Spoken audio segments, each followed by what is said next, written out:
Buenas noches. El día 16 de septiembre nació mi cuarto y último hijo. Ignoraba, hasta que vino al mundo, si sería niño o niña, azul o rosa, como se decía antes. Salió varón. Mi mujer se empeñó en contra de mi voluntad en que naciera en casa, con comadrona y sin ginecólogo ni medicalización. Hice todo lo que pude para disuadirla, pero no lo conseguí.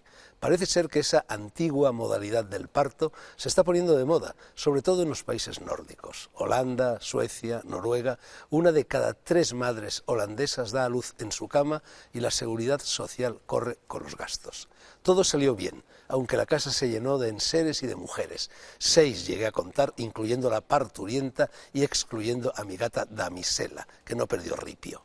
Los 3 gatos machos y yo al principio no sabíamos dónde meternos. Luego reaccioné, puse manos a la obra, me acomodé a 2 palmos del ojo del tifón de los acontecimientos, seguí minuto a minuto el parto de frente y por derecho durante muchas horas, toqué la cabecita del niño en cuanto la tapa del cráneo apareció en el extremo de la vagina y corté su cordón umbilical con un puñalillo que me facilitaron las parteras sin dañar las partes nobles del recién nacido.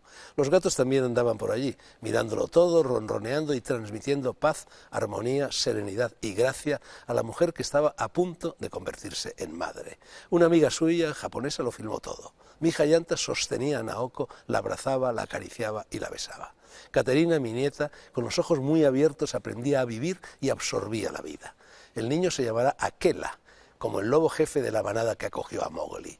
Esa palabra en hindi significa solitario. Cuento todo esto porque hoy mantendremos un debate sobre los pros y los contras de nacer en un hospital o en el domicilio de los padres de la criatura, que también lo será de esta. Tenía yo pensado grabar y emitir este programa antes de que mi hijo naciera, pero no pudo ser, porque el alumbramiento se adelantó 15 días respecto a lo previsto. Los médicos proponen y el nascituro dispone, como debe ser, pues virtud congénita a la persona es la del libre albedrío. En la primera parte del programa intervendrán el ginecólogo Emilio Santos Leal, autor de este libro, Embarazo y parto, todo lo que necesitas saber, Oberón.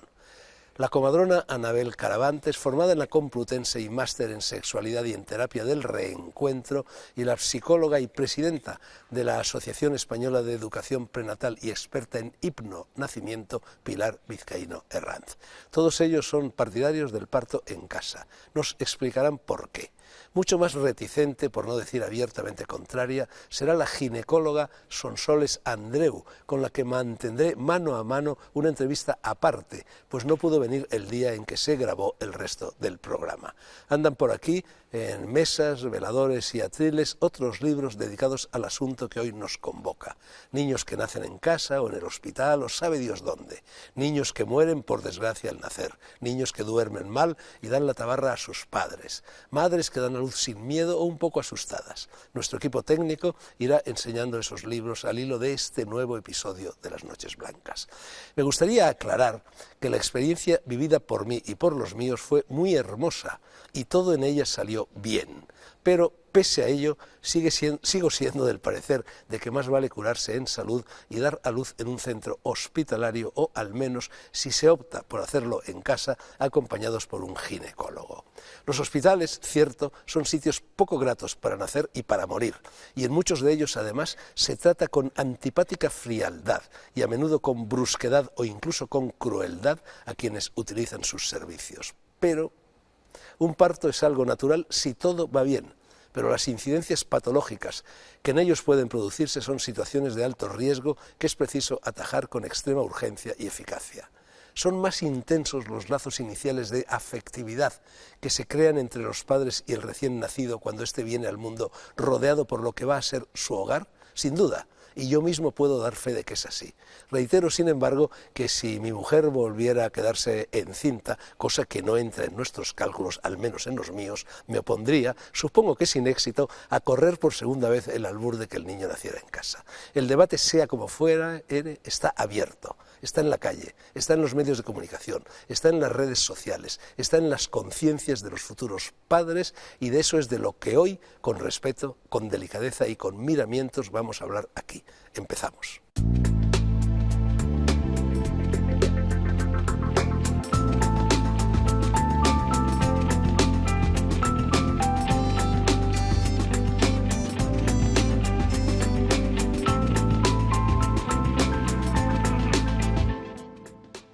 Emilio, en este libro haces hincapié en los aspectos emocionales del nacimiento. Son muy importantes, ¿no? Muy importantes. Yo cuando empecé a dedicarme al parto natural, consideraba que lo más importante que había que cambiar era la postura. Me parecía que la postura en los hospitales pues, interfería con el proceso natural. Los animales no paren en esa postura, ni en una postura parecida. Y sin embargo, lo que he ido descubriendo es que los aspectos emocionales son muchísimo más importantes aún. Tú antes de ser ginecólogo de partos en casa, hiciste partos en hospitales, en centros, en sanatorios, Sí, en sí. claro. Y un buen momento rectificaste Bueno, esa no trayectoria. exactamente. Yo realmente hice la especialidad de ginecología con el objetivo de contribuir a cambiar el parto, a desmedicalizarlo, a que fuera de otra forma. Yo ya lo veía claro antes de hacer. Tú dices en el libro que el parto natural respeta la fisiología y la vivencia de cada mujer. La fisiología y la vivencia. Es que el estado emocional que una mujer tiene en el parto es un estado de conciencia alterado, es un estado diferente del que tenemos cuando estamos haciendo pues una conversación, por ejemplo, o cuando estamos hablando ahora nosotros. Es un estado en el que tiene que predominar el sistema nervioso parasimpático y no el simpático. Un estado en el que tiene que predominar el hemisferio derecho y no el izquierdo. Yo lo que les digo, la frase que más me oyen las mujeres que van a tener el parto conmigo, que van a tener un parto natural, es: entrégate al proceso, ponte en manos de tu cuerpo, déjate llevar. Tú dices que, bueno, en tu libro suministras información sobre todo el proceso de la gestación y del parto, para torpes, dices, es decir, para ignorantes, para personas que no sabemos lo que se cuece ahí. Debería enseñarse eso en las escuelas, de la misma manera que se enseñan otras cosas, no solo a las niñas, sino también a los niños. Bueno, yo creo que en las escuelas debería dejarse mucha más libertad para que los niños fueran aprendiendo lo que quisieran aprender. Y cuando un niño estuviera motivado en aprender este tipo de cosas, pudiera aprenderlo. Pero sí. Bueno, ¿tú has tenido alguna vez alguna experiencia desdichada en un parto natural? Hombre, he tenido un porcentaje de casos en que nos hemos tenido que ir a un hospital. Yo, claro, cuando atiendo un parto, pues estoy al acecho de cualquier factor que me haga sospechar que el parto va a ser más seguro en el hospital. Y en ese momento nos trasladamos al hospital y ya se continúa la atención en el hospital. El ginecólogo tiene que estar siempre presente. Estoy hablando de partos en casa. Por ejemplo, en mi caso, pues no ha habido ginecólogo, no has estado tú, ha habido dos comadronas. Ya, realmente no. Hay países como es Holanda, donde la matrona es la profesional del parto normal. El ginecólogo es el profesional del parto distócico, del parto que se tuerce, por así decirlo.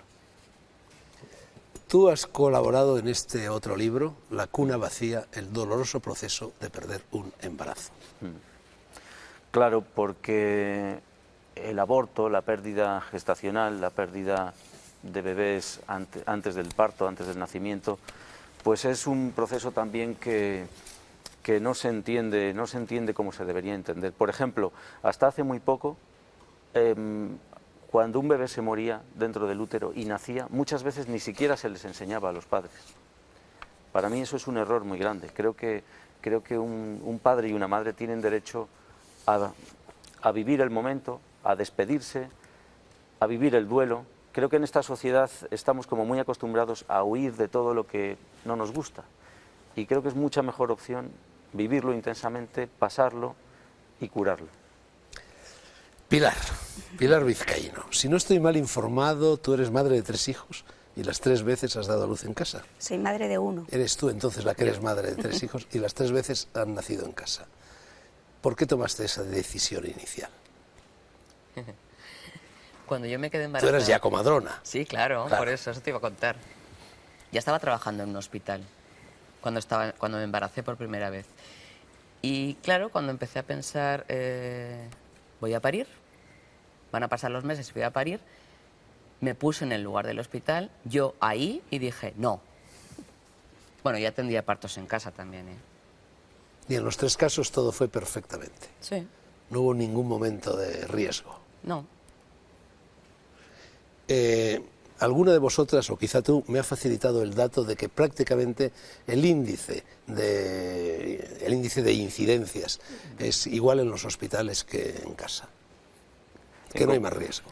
En concreto, la mortalidad perinatal es el dato que mide con más objetividad pues, la seguridad. Y la mortalidad perinatal, hasta la fecha, es idéntica en partos que se programan en casa y partos que se programan en el hospital.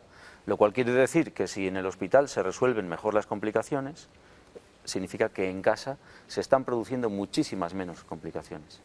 ¿Y qué pasa, por ejemplo, con las famosas hemorragias del parto, que parece que son muy aparatosas, ¿no?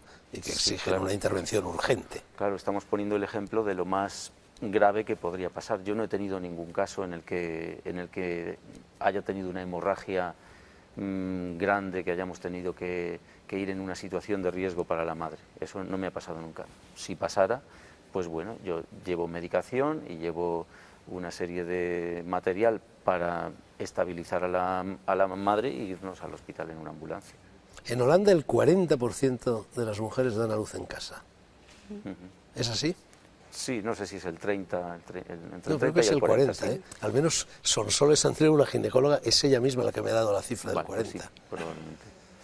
Holanda es un país peculiar, porque en Holanda nunca el hospital pasó a ser el sitio normal de atender el parto. Eso que ocurrió en todo el resto de países occidentales, en los años 60 y en los años 70, que el parto fue trasladado a los hospitales, en Holanda no fue así. Creo que fue porque hubo un ministro de Sanidad que defendía que el parto era mejor en casa. Y entonces, en todos los demás países del mundo, estamos volviendo a ver el parto en casa como una opción respetable, y en Holanda no han tenido que hacer esa vuelta porque no hicieron la ida. Pero parece que ese ejemplo está cundiendo al menos en los países nórdicos, en Suecia, en Noruega, en Finlandia. Curiosamente en Japón, bueno, no es un país nórdico, en Japón no.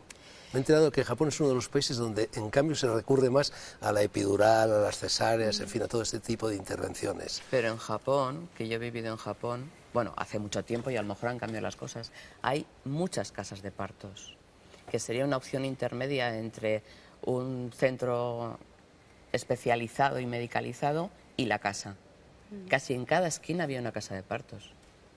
Hoy, por cierto, me he enterado de que además de comadronas, de matronas, hay matrones.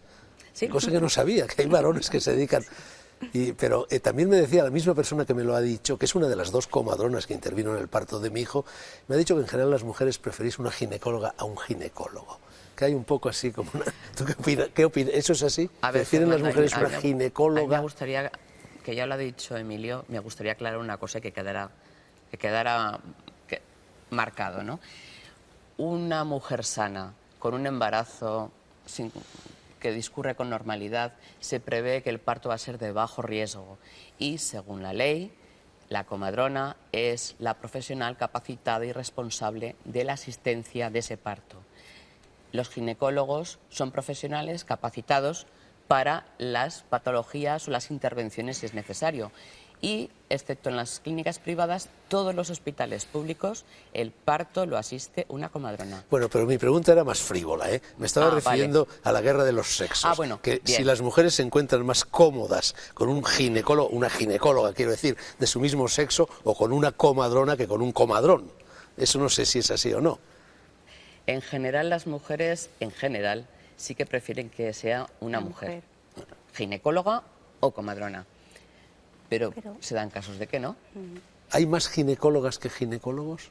¿Es una profesión en la que las mujeres...? Hay bastantes más ginecólogas que ginecólogos y muchas más matronas que matrones. Yo creo que no, yo no noto que... En fin, yo creo que varía mucho de unas mujeres a otras. Creo que depende más del feeling que tengas con esa persona concreta. Ya, pero hay un elemento de pudor, quizá, ¿no? Que lleva a la mujer a sentirse más cómoda con una persona de su mismo sexo, ¿no? Bueno, Pilar, ¿qué es el hipnonacimiento? Mi mujer lo ha hecho contigo. Sí. No todas las sesiones, porque como el niño se adelantó, por eso las dos últimas sesiones no pudo llevarlas a término. Pero explícanos qué es el hipnonacimiento. Bueno, pues es un método que de alguna forma ha sido creado en Estados Unidos por Mary Mongan y está basado en la teoría de un ginecólogo de principios del siglo XX, el doctor Dick Reed, que entonces él empezó a investigar un poco a ver qué ocurría, qué era lo que andaba mal en el momento del nacimiento, en el parto. Entonces vio que realmente atendía a mujeres y había mujeres que estaban muy bien, súper tranquilas, el nacimiento acontecía de una forma totalmente confortable y en cambio otras mujeres no. A partir de ahí empezó a investigar y sacó, como se llama, su teoría, que es el síndrome de miedo, tensión, dolor. Es decir, que realmente si hay miedo al parto, eso ocasiona una tensión y la tensión es la que da el dolor. Entonces, este método, que parte de este ginecólogo, lo que se trata es realmente de que de alguna forma eliminar todo lo que es el miedo, porque por ejemplo el miedo no se tiene en el momento del nacimiento al dolor, es que se tiene mucho antes. Hay madres que incluso no se quieren quedar embarazadas de miedo y del pánico, porque por todas las películas que hemos visto, por toda la sociedad, es decir, realmente estamos un poco en un paradigma de miedo. Entonces, en el hipnonacimiento de alguna forma hacemos que la madre vuelva a redescubrir esa sabiduría que tiene en su cuerpo. Su cuerpo está totalmente preparado ¿para qué? Para concebir, y lo hace perfectamente, para gestar, ¿verdad? Todos sentimos que de alguna forma, después de 9 meses, mira tú, va a salir un crío precioso. Y en cambio no confiamos en el momento del nacimiento. ¿Qué ocurre aquí? Tendríamos que, es decir, es una paradoja. Realmente, entonces, lo que tenemos que hacer quizás las mujeres es volver a reencontrar esa, como si dijéramos, esa confianza en nuestro cuerpo, en esa sabiduría y en nuestro instinto y en nuestra intuición. Entonces, realmente cambiaríamos, pero creo que estamos ahora un poco en una transición así de... Bueno, y en ese proceso de redescubrimiento de la propia sabiduría, ¿qué pinta la hipnosis? Pues mira, la hipnosis lo que hace es que de alguna forma llegas a un estado de relajación profundo, tanto a nivel físico como mental. ¿Qué ocurre? Cuando estás relajado, nuestro organismo de alguna forma está segregando unas hormonas que son las endorfinas, y estas son un relajante natural del cuerpo. Con lo cual, y además dicen que son 200 veces más fuerte que la morfina. Con lo cual, y esto no nos lo cuenta nadie, ningún médico nos dice, oye, que tienes la capacidad tú de, si estás relajada, realmente producir esas endorfinas. Yo lo sentí en mi cuerpo en el momento de la luz. Yo di a luz en mi casa y tal, totalmente confortable, totalmente tranquila y todo, porque estaba llena de endorfinas, estaba en ese estado de relajación tan profunda en que de alguna forma no hay tensión. Entonces, si eliminamos el miedo y la tensión, ya no se produce el dolor. Hay sensaciones, evidentemente, yo puedo notar perfectamente las olas. Nosotros cambiamos, en el hipnonacimiento cambiamos, no, es decir, no pensamos que es un acontecimiento médico, sino un acontecimiento familiar, en el que de alguna forma hay una celebración de ese ser que viene. Y entonces ya en esas condiciones, de alguna manera, la madre está de una manera con el apoyo del padre, con el apoyo evidentemente de los profesionales. Entonces se crea un clima realmente, como decía un poco Emilio, ¿no? Realmente afectivo, de seguridad, de apoyo, de acompañamiento. Pero ese proceso de hipnonacimiento, de hipnosis en definitiva, es un poco como caer en estado alfa. Sí, en un estado de relajación, de tranquilidad, totalmente. de quietud, ¿no? Sí, sí. Pero eres consciente. No es de aquello de que alguien te lleva, es sobre todo, decir hipnonacimiento, sobre todo autohipnosis. Nadie te va a llevar a ese estado. Nosotros les enseñamos a las madres a cómo llegar, evidentemente, pero luego van a ser ellas las que van a hacerlo. Y la pareja, si realmente se prepara, también le ayuda a llevar a ese estado. Y eres totalmente consciente, lo único que estás en un estado, pues eso, de relajación total. Por ejemplo, un estado de autohipnosis es el que tenemos en momentos antes de dormirnos. Ya. O momentos justos antes de despertarnos. Eso es cuando los hercios de la actividad eléctrica del cerebro descienden por debajo de 14 ciclos. Exacto. Pues ese es el estado realmente de hipnosis. Y eso es lo que la madre, al entrenarse, va a llegar a ese estado. La respiración es muy importante, ¿no? Claro. Respiración abdominal, no respiración torácica. A mí en el momento del parto de Naoko me llamó mucho la atención lo bien que respiraba. Evidentemente había aprendido a respirar. Y en fin, recibí la impresión muy vívida de que eso le estaba ayudando extraordinariamente a no sentir dolor. Claro, porque ayudas a lo que hace el cuerpo. La ola, como va subiendo, tú con esa respiración lo que haces es que la ola se hace más eficaz y realmente mucho más, vamos, que da mucha más, bueno, no me sale la palabra, ¿no? Bueno, que es más eficaz, Ya. Exacto. Yo creo que tú has colaborado en un libro que se llama, y no se llama así, pero en cualquier caso el contenido del libro va en ese sentido, que no solo no se puede parir sin dolor, sino que se puede parir con placer. No sé si eres tú o alguna de vosotras ya, pero bueno. Sí, hay un porcentaje de mujeres, en nuestra cultura pequeñito el porcentaje, pero hay un porcentaje de mujeres que durante el parto viven algo parecido al orgasmo, a la experiencia placentera sexual, a ese estado de éxtasis. Entonces, si eso lo viven un porcentaje, aunque sea muy pequeño, de mujeres, ¿no será que todas tienen la capacidad de vivirlo? Yo, en mi trabajo, en el parto, considero que la parte más importante es mimar las condiciones emocionales de la mujer, las condiciones emocionales para que todo fluya. A mí me gustaría decir una cosa, yo tuve un parto así, yo tuve un parto totalmente sin dolor, totalmente, es decir, yo simplemente notaba la sola y estaba en un estado de conciencia realmente alterado, en un estado de conciencia muy superior al que estoy normalmente. Yo no sabía nada del himno nacimiento y curiosamente cuando me encontré con el método dije, si es esto lo que yo he vivido. Y lo que más me encanta de este método es que es natural porque yo llegué por mí misma sin realmente haberme, como si dijéramos, haber sabido cómo era y qué y tal. Es decir, que es algo totalmente que tu intuición te va diciendo cómo hacer.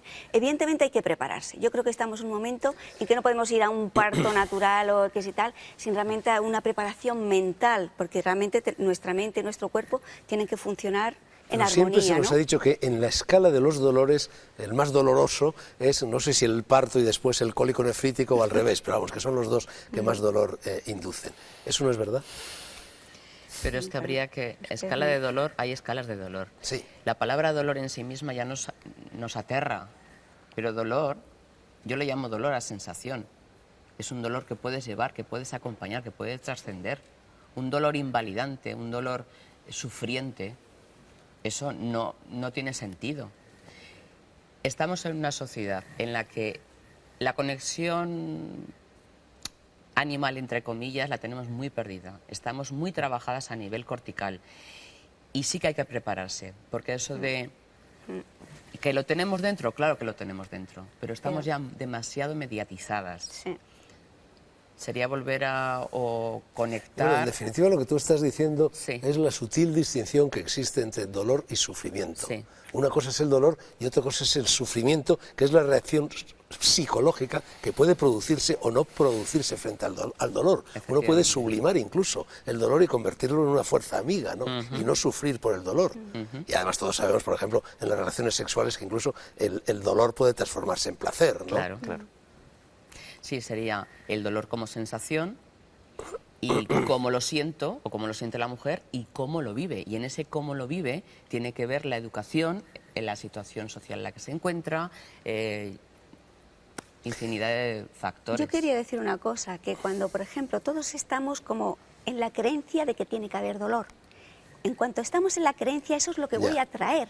Si realmente yo cambio también esa manera, que por ejemplo yo realmente tenía una sensación de que no el nacimiento mío fue muy bueno y que yo lo iba a dar a luz como mi madre, yo no tuve en absoluto una sensación de dolor, en absoluto, es decir, era una sensación totalmente confortable, una pequeña sensación, pero tenemos que cambiar un poco las creencias. Y yo creo que mientras la sociedad que pasa, las mujeres que dan a luz en casa no lo pueden decir, porque todo el mundo va en contra, es decir, toda la sociedad está en contra, hay que permitir respetar que las madres que decidan Pero eso, es una opción que lo hagan, exacto. legítima, Y es que tan quien quiera importante hacerlo lo como haga, esa. ¿no? Por ejemplo, nosotros en el himno nacimiento no decimos a la madre, hay que dar a luz en casa. No, si la madre se siente segura en el hospital, va al hospital. Es donde ella se siente segura y la pareja, ¿no? Pero, por ejemplo, en vuestra experiencia, ¿las mujeres que dan a luz en casa les duele menos?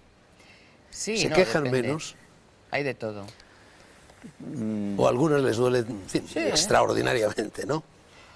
Pero desde fuera, que me ha pasado muchas veces, he dicho, qué bien, qué relajadita está esta mujer y tal.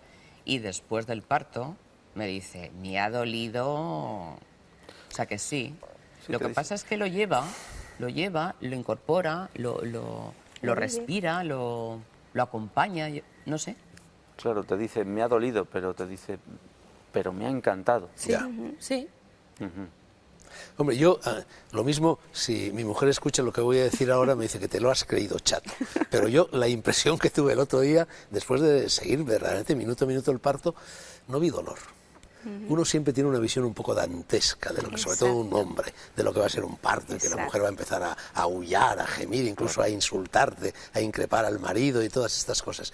Realmente, hombre, se notaba que de vez en cuando ya las contracciones eran más fuertes, en la fase final, hombre, hacía un esfuerzo y ponía, en fin, un gesto un poco forzado, pero no se quejó en ningún momento. Yo no escuché un solo gemido. Yo se lo pregunté y me dijo que no.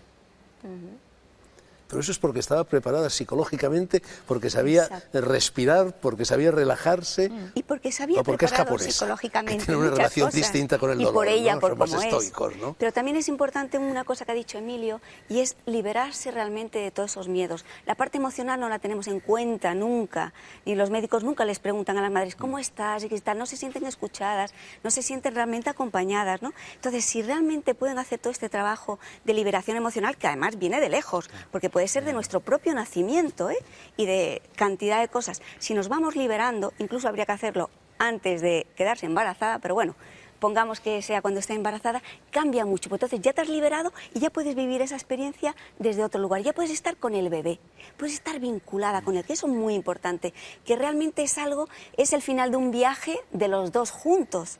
No solamente de la madre. Yo creo que eso es lo que cambia. Y con la pareja igual, es decir, los tres, y es maravilloso. Hay una frase de Krishnamurti extraordinaria que yo suelo repetir a menudo y que tiene mucho que ver con lo que estamos diciendo. Krishnamurti decía, haz lo que temes y el temor desaparecerá. Claro. Yo tuve esa sensación también el otro día, con Naoko, que estaba haciendo lo que quería hacer y que por lo tanto cualquier temor desaparecía. Exacto, muy bien. Tú hablas también, Pilar, de la sensibilidad intrauterina. Parece ser, hasta hace muy poco tiempo no sabíamos nada al respecto, y ahora gracias a los ultrasonidos y a la miniaturización, que no sé muy bien lo que es, empezamos a saber bastantes cosas de en qué medida están desarrollados los sentidos, la capacidad sensorial del embrión y luego feto y del propio cerebro del niño. Parece ser que a los 3 meses ya oye, entiende, siente e incluso reconoce. Reconoce voces, reconoce tactos, reconoce... ¿Esto es así? Esto es increíble, vamos, hace 30 años y aún no lo conocemos realmente todas las capacidades que tienen los niños. A los 3 meses, como has dicho tú, están realmente ya completamente sus sentidos formados, ¿no? Y lo más impresionante de esto es que realmente ya son seres que están ahí, que necesitan amor, necesitan seguridad, necesitan protección, y como tal es así que los tenemos que tratar. No son los objetos, de que de alguna forma hasta ahora un conjunto de células que se pensaba y que si tal. No, el niño además se ha visto que realmente si tiene ese amor durante toda la etapa prenatal, de verdad, podríamos evitar cantidad de problemas que hay, tanto a nivel de salud como a nivel psicológico, como todo, porque tendrían esa base. Bueno, eso es un argumento demoledor contra el aborto. Si a los 3 meses el cerebro del niño está formado y verdaderamente siente, padece, escucha... Dicen que a las 8 semanas ya está totalmente formado. No simplemente a los 3 meses, a las 8 ¿Vosotros semanas. creéis, por ejemplo, que las personas que están rodeando al niño en el momento en el que nace o incluso en los meses anteriores, lo primero que ve el niño, las primeras palabras que escucha, las va a reconocer toda su vida? Porque yo he leído testimonios de gentes que han reconocido 30 o 40 años después a quien estaba en el momento del parto, al escucharlos o al verlos. ¿Vosotros creéis que eso es fantasía o que tiene fundamento? Posiblemente. Durante el parto la mujer genera la hormona oxitocina, pero el recién nacido también genera mucha oxitocina en su cerebro. Y la oxitocina es la hormona de la relación íntima, la hormona de la entrega, la hormona del amor.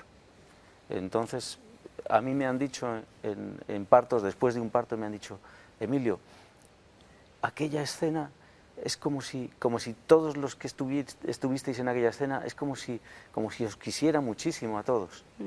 Una madre me decía eso, es como si hubiera una familiaridad, como si hubieran echado unos polvos de enamorarnos todos los que estábamos allí.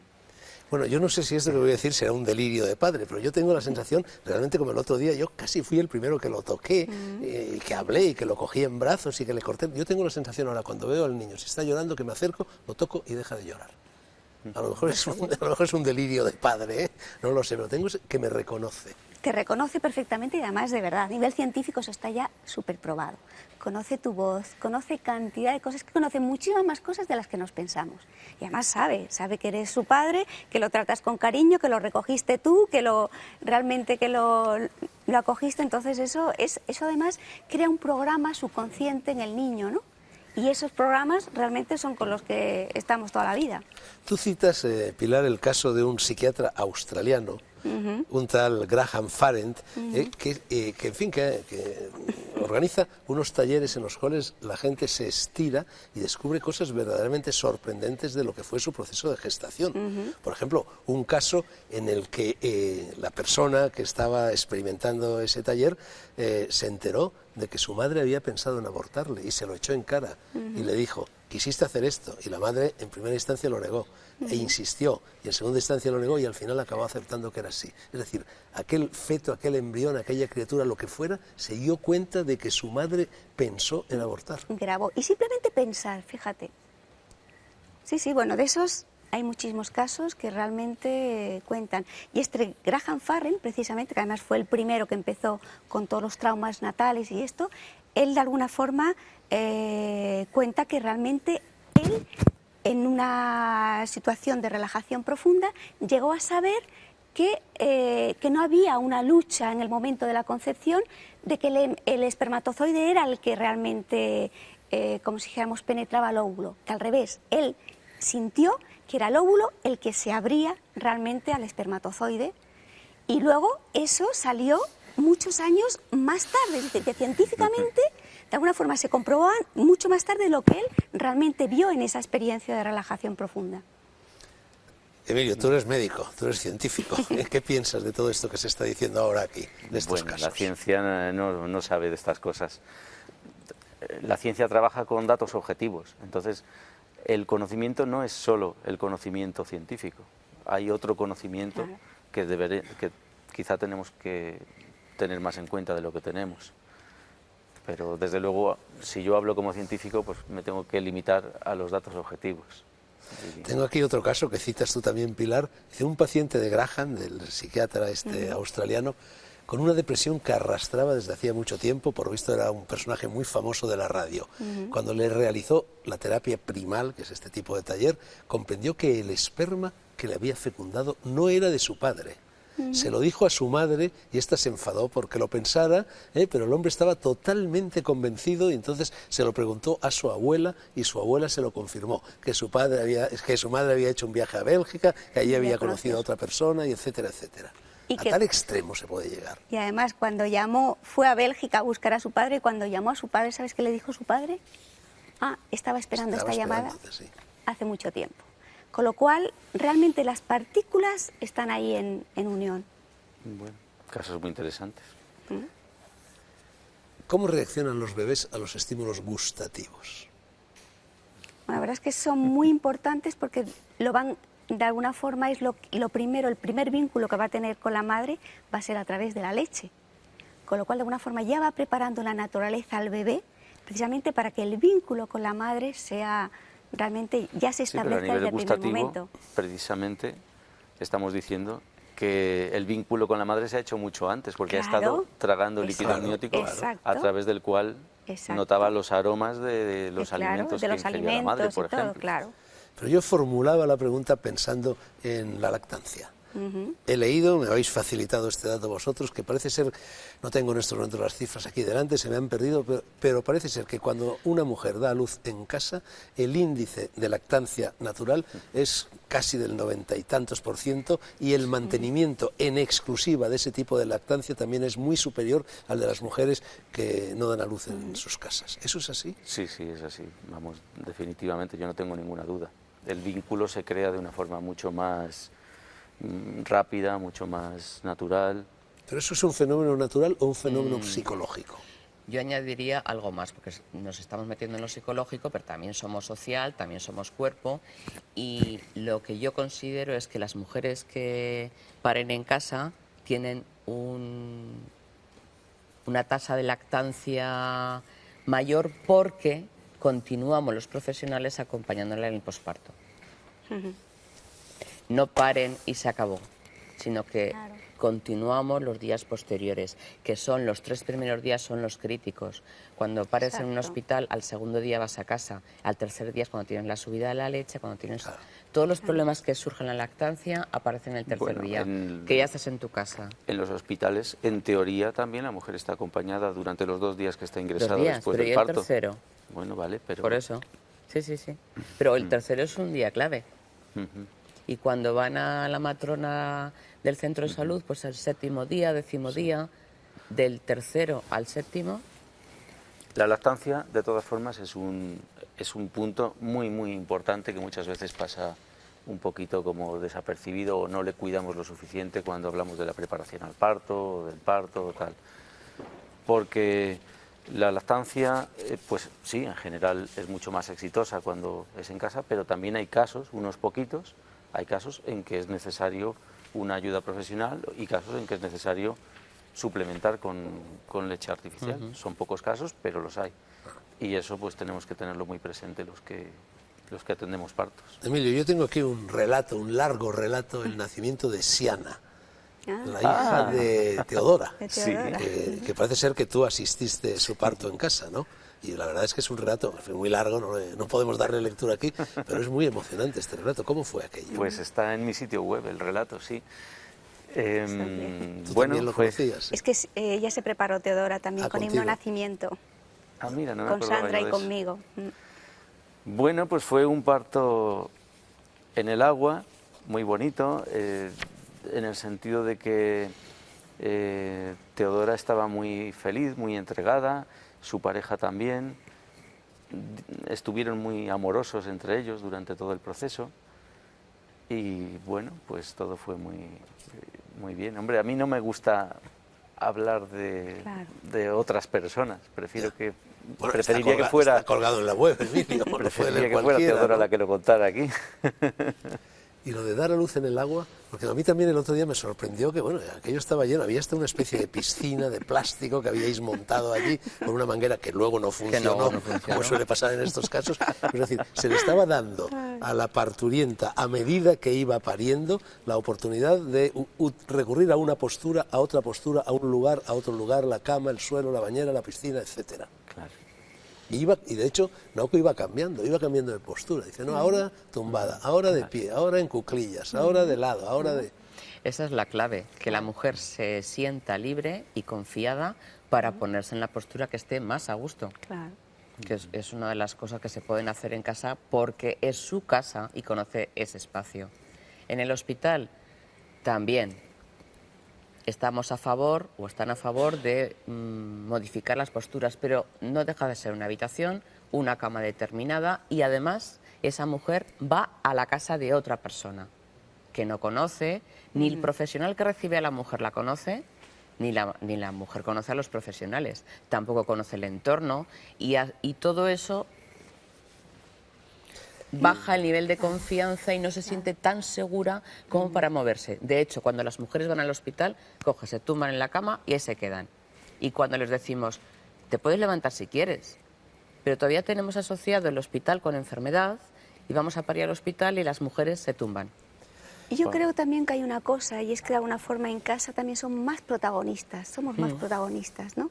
Si somos nosotras. Cuando vas al hospital un poco, aún hay esa creencia un poco de que que son los otros los que saben, los que te van a ayudar y que tal. En cambio en casa como que asumes tú más tu propio Sí. protagonismo, tu propia confianza, ¿no? Los aspectos emocionales es que algunos son muy sutiles y yo creo que ahí se mueven muchas cosas de respeto, por ejemplo. El tener una figura de respeto delante pues es un inhibidor del parto, Exacto. como lo sería de un acto sexual. Tener una figura de respeto delante no te permite parir bien. Entonces son muchas pequeñas cositas que... Quien entra en un hospital corre el riesgo de salir del hospital con alguna enfermedad, a veces leve, a veces no tan leve, que no tenía. Los llamados daños iatrogénicos. ¿Qué riesgo corre una mujer que va a dar a luz en un hospital de adquirir algún tipo de virus de estos que flotan por todas partes en los hospitales? Es decir, ¿hay también un peligro inherente a esta decisión? Hombre, pues por ejemplo, la vacuna de la hepatitis B hasta hace poco se nos ponía solo a los profesionales sanitarios. Éramos el grupo de riesgo al que se nos ponía esa vacuna porque se presupone que es un virus que se contagia en los hospitales. Claro, hace relativamente poco se ha empezado a poner a los recién nacidos en los hospitales también esa vacuna. Bueno, efectivamente, a mí el otro día me sorprendió que cuando llevamos a un centro hospitalario al joven Aquela, le pusieron la vacuna de la hepatitis B. Lo llevamos para que hicieran los análisis, en fin, estas cosas esa de vacuna, rigor, y me sorprendió. Incluso yo podía haberme negado, hombre, por debía supuesto. haberme negado. Bueno, Conviene ponerle Podía. recién nacido la vacuna de la hepatitis B, porque Claro. esa es otra discusión. Claro, Yo no También estoy- está en la sociedad, la de las yo, vacunas, la del yo abuso estoy de a favor de las vacunas. vacunas, no estoy en contra de las vacunas. Creo que las vacunas son un avance y creo que es algo positivo. Pero también creo, primero, que cualquier padre o madre que no quieran por lo que sea, tienen derecho a no poner las vacunas. Yo no creo que se pueda obligar por decreto a toda la población. Y segundo, creo que hemos entrado en, pues en un abuso de vacunas.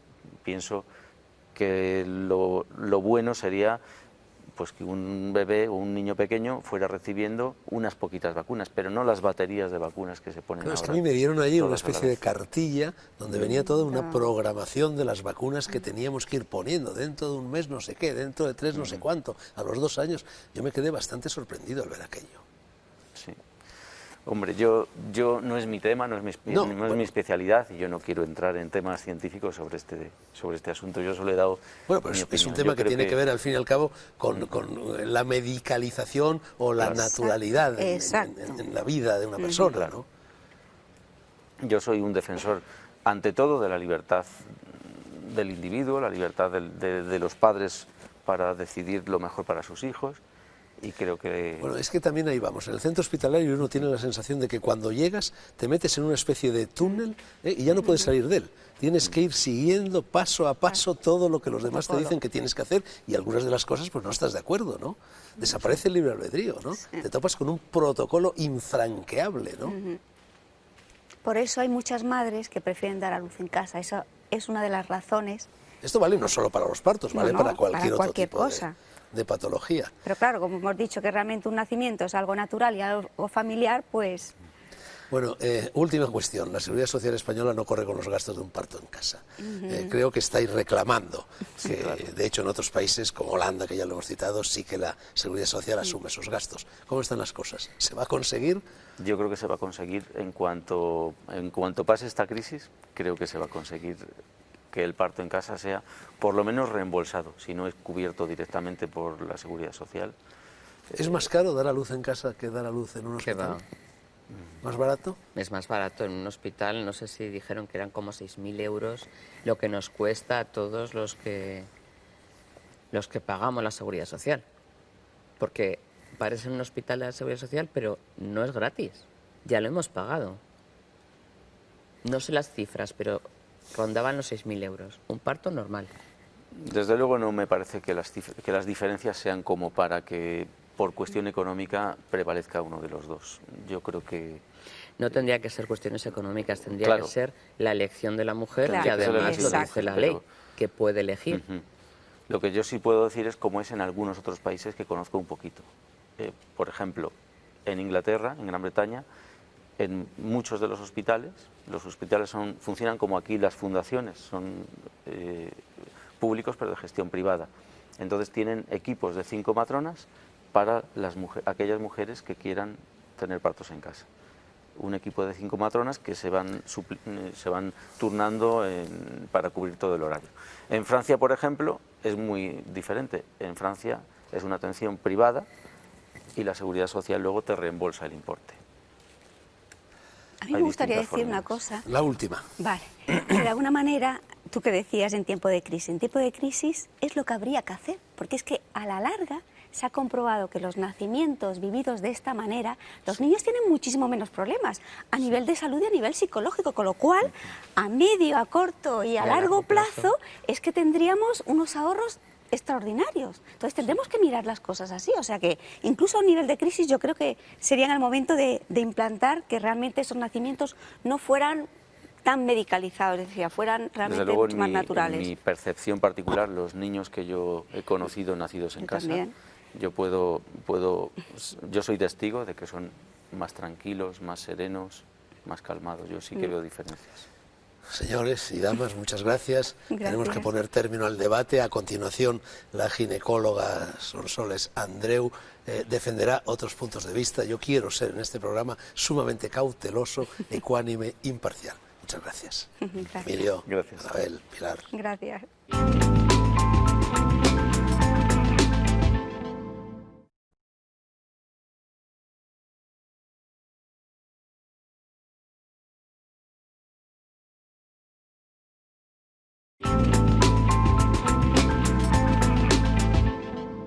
Sonsoles, parto casero. Yo no lo quería. Naoko se empeñó. Tú me lo desaconsejabas y se lo desaconsejabas a ella. ¿Por qué? Bueno, primero quiero darte las gracias por haberme invitado a este programa. No, soy yo quien te doy las gracias a ti. Y entonces voy a contarte por qué estoy en contra del parto en casa. No del parto natural, sino del parto en casa. Porque, bueno, todos los obstetras intentamos que haya menos mortalidad y morbilidad neonatal y materna. Entonces, el parto en casa, pues la madre está muy acompañada, pero un parto va bien cuando va bien, pero se puede torcer en un minuto. Puede haber una hemorragia, un sufrimiento fetal, y entonces en ese momento hay que estar en un hospital. Entonces yo soy estoy muy de acuerdo, un parto natural, pero en el hospital. Y si las comadronas o ginecólogo que esté asistiendo a la parturienta en casa tienen, no sé, algún tipo de artefacto, tienen oxitocina, tienen sustancias de estas, ¿qué sucede? En el caso de una hemorragia, por ejemplo. Pero a veces no es suficiente, hay que entrar en un quirófano inmediatamente, hay que hacer una placenta previa, hay que hacer una cesárea urgente y tienes que tener un equipo de anestesia, tienes que tener una medicalización que no tienes en una casa, en un domicilio, es imposible. En cambio, un parto natural en el hospital, pues eso es lo mejor. Hay que quitar a la mujer el estar en el hospital, las batas verdes, todo eso hay que retirárselo a ella, pero en el hospital.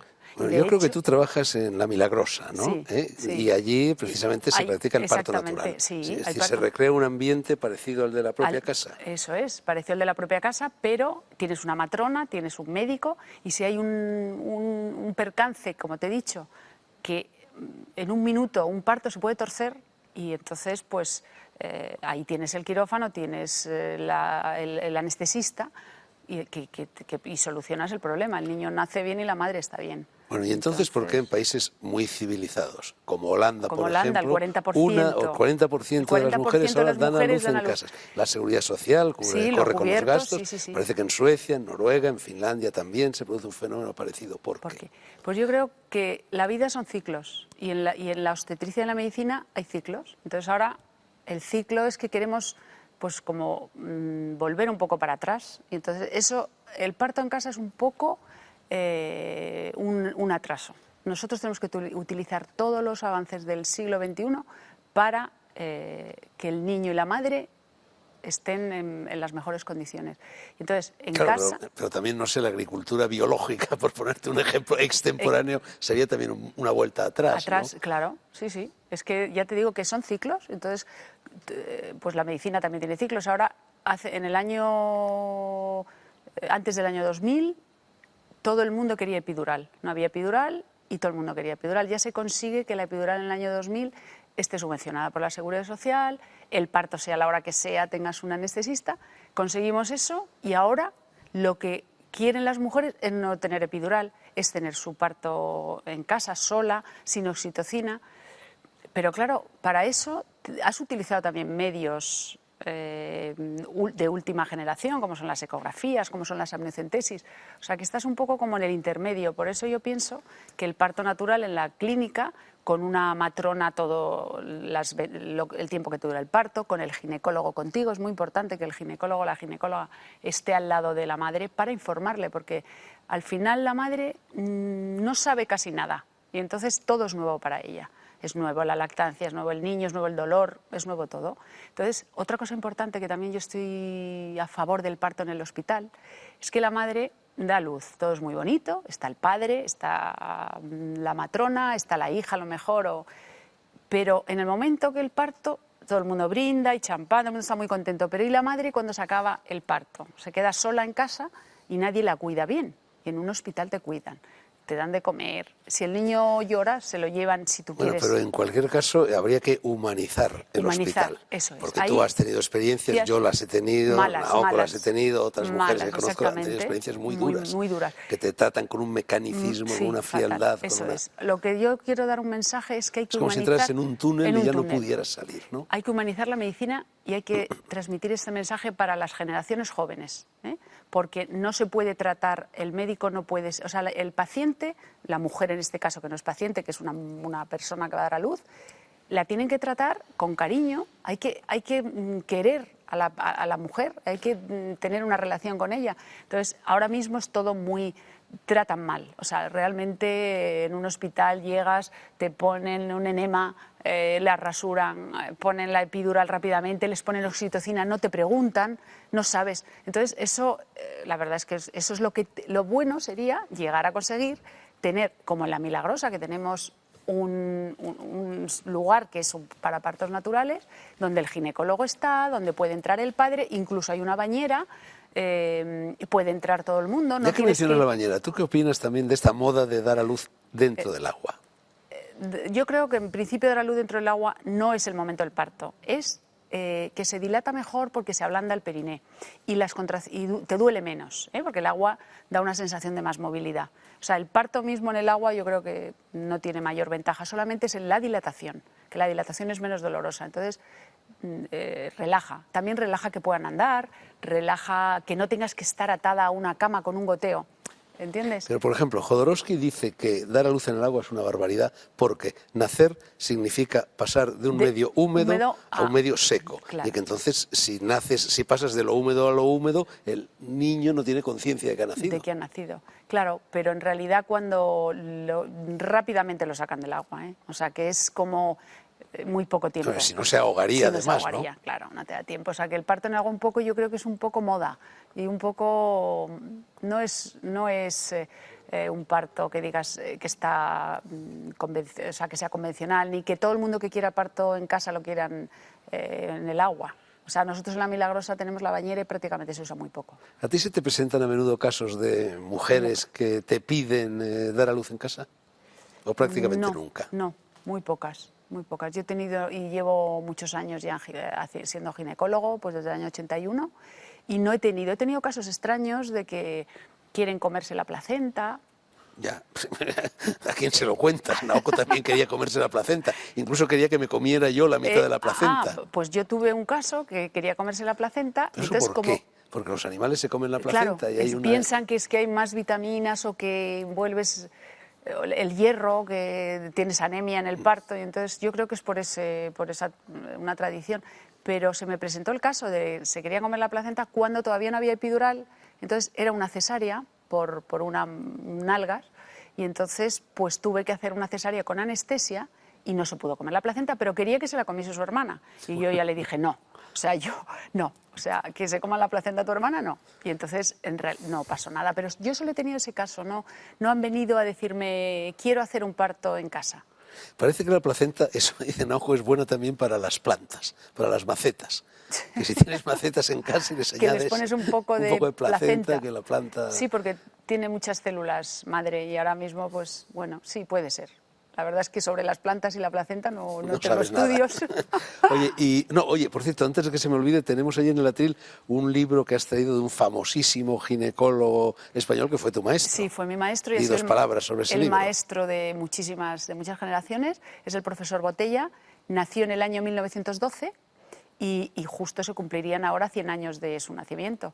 Murió con 90 años, fue rector de la Complutense, vivió, pues es su biografía en realidad, vivió toda la guerra civil, vivió la transición, y entonces es un libro interesante, son sus memorias, y me ha parecido que era un homenaje a él, ya que yo he sido de la Escuela de Botella, he tenido el honor de que me diese clase en la facultad, clase en mi doctorado, y entonces pues me hace mucha ilusión. Y estudié en su escuela. En la época de Botella se daba luz en casa. Sí. Luego ya él llegó por eso, en el 65 empezó a cambiar la obstetricia. Entonces, bueno, si yo estoy de acuerdo con que hay que humanizarla, pero no en casa. En Claro, casa puede haber una... Poniendo en el platillo de la balanza las ventajas e inconvenientes de lo uno y del otro, hombre, la ventaja que siempre se aduce del parto en casa es la afectividad. Sí. Que se crean lazos de extraordinaria afectividad entre la madre, entre el padre y entre el niño. Yo la verdad es que eso tengo que admitir que es cierto. Yo que me oponía y hacía todo lo posible para impedir que naciera el niño en casa, la verdad es que esa afectividad la he experimentado. Pero la hubieses experimentado igual en una clínica, igual, en una clínica preparada para ¿Tú crees ello. que igual? Allí estábamos con los gatos, con nuestros muebles, nuestros libros, nuestras cosas, Claro. mi nieta. Sí, eso sí. La verdad que la pena es no poder trasladar tu casa al hospital, eso sí, porque sería lo maravilloso. Pero hubieses tenido lo mismo. Si tú tienes al lado los profesionales que realmente les dan cariño, o sea, a la matrona, al ginecólogo que dan cariño a tu mujer, y estás tú con ella y ella sabe que está en un sitio, porque las habitaciones no son igual que las de un hospital, son mucho más, menos frías, ¿sabes? Entonces yo creo que hubiese sido casi igual. No te digo igual, porque tu casa no tiene nada que ver, pero casi igual. Y sobre todo el riesgo para tu hijo, que gracias a Dios todo ha salido fenomenal, Naoko está estupenda, el niño fenomenal. Pero tenías un riesgo que no deberías de haberlo corrido, ni Naoko debería de haberlo yo no corrido. quería correrlo. Ya, de todas maneras, yo creo que a raíz de todo esto se ha abierto, en fin, y yo he dado un empujoncito, no era mi propósito, pero he dado un empujoncito, se ha abierto un debate en la sociedad española acerca de si nacer o no nacer en casa, que ya estaba latente. Estaba latente. Que existía en Holanda, todo acaba llegando, que si Bimba, Bosé, que si alguien más ha dado también este paso, ¿no? Yo creo que se va a abrir ese debate. Se va a abrir un debate porque, ya te digo, como son ciclos, entonces dar a luz, bueno, pues no es que esté de moda o no, pero la manera de dar a luz sí que está de moda. Entonces va a cambiar la moda y va a cambiar el ciclo, y entonces ahora vendrán a la consulta miles de mujeres que quieren dar a luz en casa. Tendremos que convencerlas que hay que dar a luz en el hospital con personas que se vuelquen por ellas. Yo me vuelco mucho por mis pacientes y realmente estoy en el parto durante todo el parto con ellas. ¿Entiendes? Son soles, nacer en casa, ya hemos hablado de ello. ¿Y morir en casa? ¿Tú no crees que se debe morir en casa? Sí. ¿Que es mejor morir en casa? Mejor morir en casa, yo eso sí que estoy de acuerdo contigo. Tienes que morir rodeado de la gente que quieres y en tu casa. Morir en un hospital es muy duro, es muy frío, y ya no digamos en una UBI. O sea, horrible. Te voy a decir algo que a lo mejor te va a desconcertar. Yo no sé, ¿qué piensas tú acerca de las famosas experiencias de vida después de la vida de Raymond Moody, la posibilidad del túnel y todo eso? ¿Qué piensas tú de eso? ¿Qué actitud tienes? Yo tengo una actitud enseguida vas a saber por qué te lo pregunto. Expectante, porque mi padre estuvo en la UBI y murió, y le reanimaron y vivió. Y volvió, o sea, me oyó. Dice que mi voz le hizo salir del túnel. No tuvo miedo, vio el túnel negro y una luz, y abrió los ojos cuando yo le llamé. Entonces, aquello me impactó. Luego murió a la semana, pero en esa semana le dio tiempo a hacer muchas cosas, sobre todo yo a contarle muchas cosas que se me quedaban dentro y no se les hubiese contado si muere. Entonces, ¿por qué fue eso?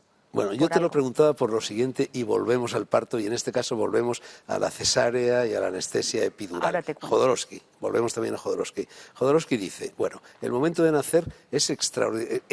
El momento de nacer, si lo de Raymond Moody en el momento de nacer es cierto, es muy parecido. Es decir, atravesamos un túnel, el niño atraviesa un túnel, hay luz y hay un ser de luz, que puede ser una enfermera, un médico, la madre, el padre, quien sea, que lo recoge. Entonces, lo que viene a decir Jodorowsky es que el niño inscribe un aprendizaje de cómo va a morir X años después en el momento en el que nace, y que si nace anestesiado, si nace con la epidural, o si nace no a través de ese túnel, sino con la cesárea, ese aprendizaje no lo tiene, y que por lo tanto para él va a ser mucho más duro morir que para los niños que han nacido de modo natural. ¿Qué opinas tú de eso?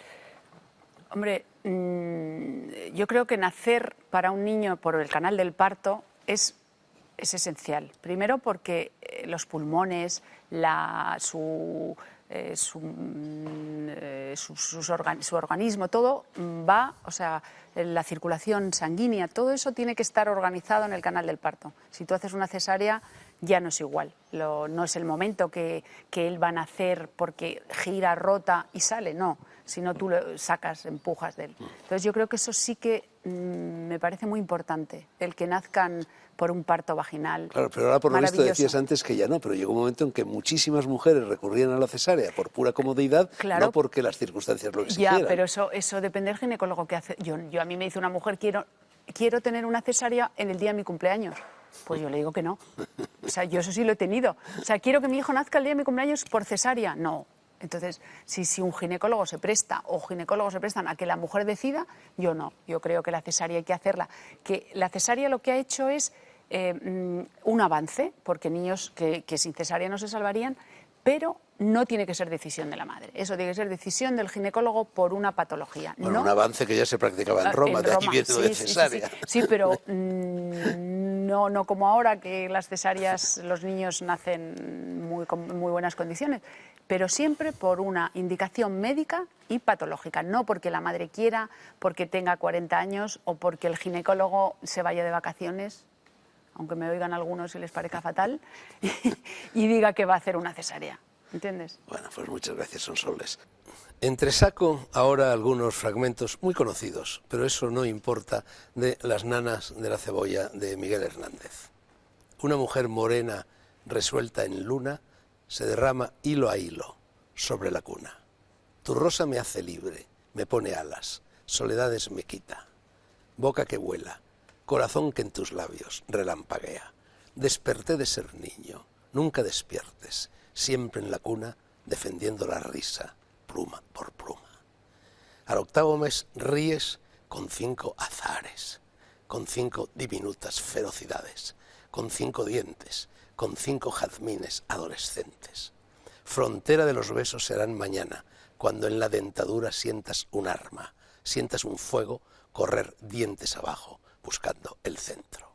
Hasta aquí Miguel Hernández, que no vio crecer a su hijo. Escuchemos también otro punto de vista, el de Montaigne. Los más y más sanos de los hombres, escribió, consideran gran ventura tener muchos hijos. Yo y algunos otros pensamos lo mismo de no tenerlos. Hay gente para todo y así debe ser para que la especie humana no se convierta en rebaño. ¿Algo más? Sí. Rafael Sarmentero, amigo y escritor, me ha enviado hoy un hermoso poema de José Ángel Buesa. Cedo a la tentación de leerlo. Se titula Sembrar y dice así: alza la mano y siembra, con un gesto impaciente, en el surco, en el viento, en la arena, en el mar. Sembrar, sembrar, sembrar infatigablemente.